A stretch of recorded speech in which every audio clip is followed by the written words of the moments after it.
Welcome back. Now to our next conversation. Falling escalating prices of aviation fuel have risen to an average of from 400 naira per litre in February 2022 to about 800 naira per litre in recent times. Stakeholders have raised concerns about this impact on Nigeria's aviation industry. Join us now is Deco Austin, CEO Gatewind Travels and Tours. Join us via Zoom.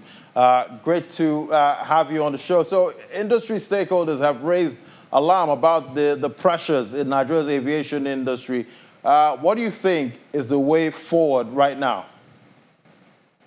Yeah, well, thank you for having me. The way forward, we think, is for the government to set up a committee to address all the perennial issues. The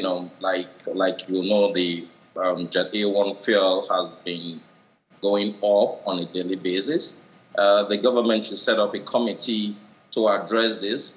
They should provide the necessary support to all the stakeholders, the air operators, and they should also allow industry players to have direct talks and negotiations with foreign partners, to help solve these challenges. And how is it, impacting the travel at this time with the flyers? How are they handling all of this? Yeah, well, people will definitely react negatively when it affects their finances. Because, take for instance, the local tickets now go between 70,000 to around 100, 120 on the average. So this has taken a toll on the travelers. And you're looking at the international flights. You have tickets going from as low as 600,000 to even 1.5 million. So it's on a negative side. Travels have actually, taken a dip in itself, and this is affecting businesses because people can move from one part to another, considering the high cost of these tickets. And it's quite interesting because in the past you could get, economy tickets for, around 200K and lower, but that's for international flights. But now we're getting economy tickets for over ₦1 million flying international. So I'm wondering, should we create another kind of economy ticket at some point? Yeah. Well, I think the government needs to step in really, because again, leaving the air operators, to face their challenges, and of course, you look at one of the big challenges is foreign scarcity. The foreign airlines can't even repatriate their funds from Nigeria, which is not even a good image, for us out there. Because again, when you have about 15 to 20, 25 foreign airlines, that means an interaction with 15 to 20 nations. So this is on a negative side. So there should be some level of a high level intervention from the federal government to, cushion this effect. And most times, whatever goes up in Nigeria, it takes a while to come down. So we're praying for government to really intervene in this sector. Yeah, but before you, what are the options for the airline operators at this time? Sorry? I said, for you, what do you think are the options for the airline operators? Yeah, well, for the airline operators, I feel they have to keep engaging the regulators, NCA, the federal government, the Senate, House of Representatives, and they should engage all of these people and, have such that they will be able to have a leeway into some of their of these problems, such that they can even get operating licenses to bring in aviation fuel, cutting off the middlemen. This is one of the things they can option they can look at, and also there should be adequate communication to the end users as well. The customers will discover that that is lacking within the, from the air operators. Flights are being cancelled, and, no adequate communication to people. Flights are being moved, to some other time. No adequate communication to those to the consumers, and they should also minimize. We know that yes, there are so many challenges, but they should minimize indiscriminate hike in fares, such that the people can have a good understanding, with them. Yeah, well, it's been called the year of the squeeze, but how's the travel agency business handling all of this? Yeah, well, just like the travel agent is more like a medical doctor who will always attend to the request of their patients.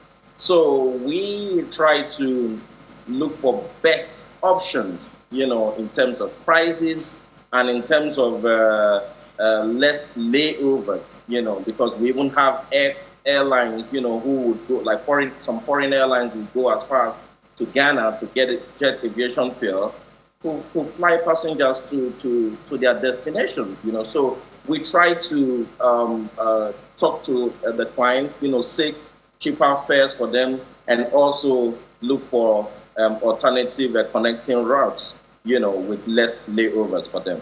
Quite interesting. I can imagine how difficult it is finding cheaper flights at this time. Thank you so much, Decker Austin, CEO Gateway Travel and Tours. It was great having you. Thank you very much for having me. All right. Let's take a look at other stories now. Nigeria's central bank has increased interest rates on savings deposits to 4.2%.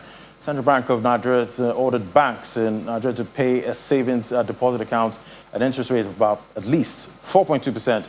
That's an increase from 1.4% previously received. This was contained in a circular dated August 15th, 2022, titled "A Review of the Interest Rate on Savings and Deposits," and signed by Director of Banking Supervision. According to the Apex Bank, the hike in savings interest rates, which is effective from August 1st, was made in light of the return to complete normalcy after taking into account the current macroeconomic conditions.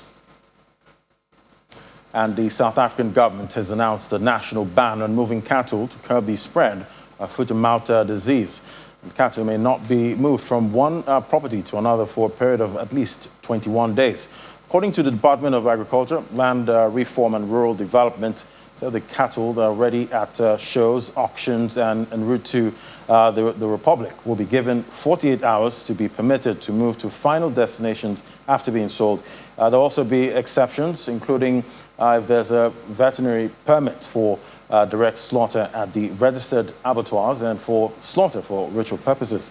The country is currently experiencing 116 incidents of foot and mouth disease involving farms, feedlots, and communal areas in KwaZulu-Natal, Limpopo, Northwest Gauteng, and Mpumalanga and Free State.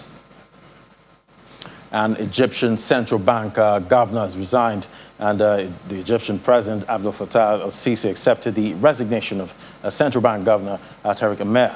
The state-run Al-Ram actually reported that, and the shock decision was proposed by the banker there, the interest rate meeting, and with pressure mounting on the currency.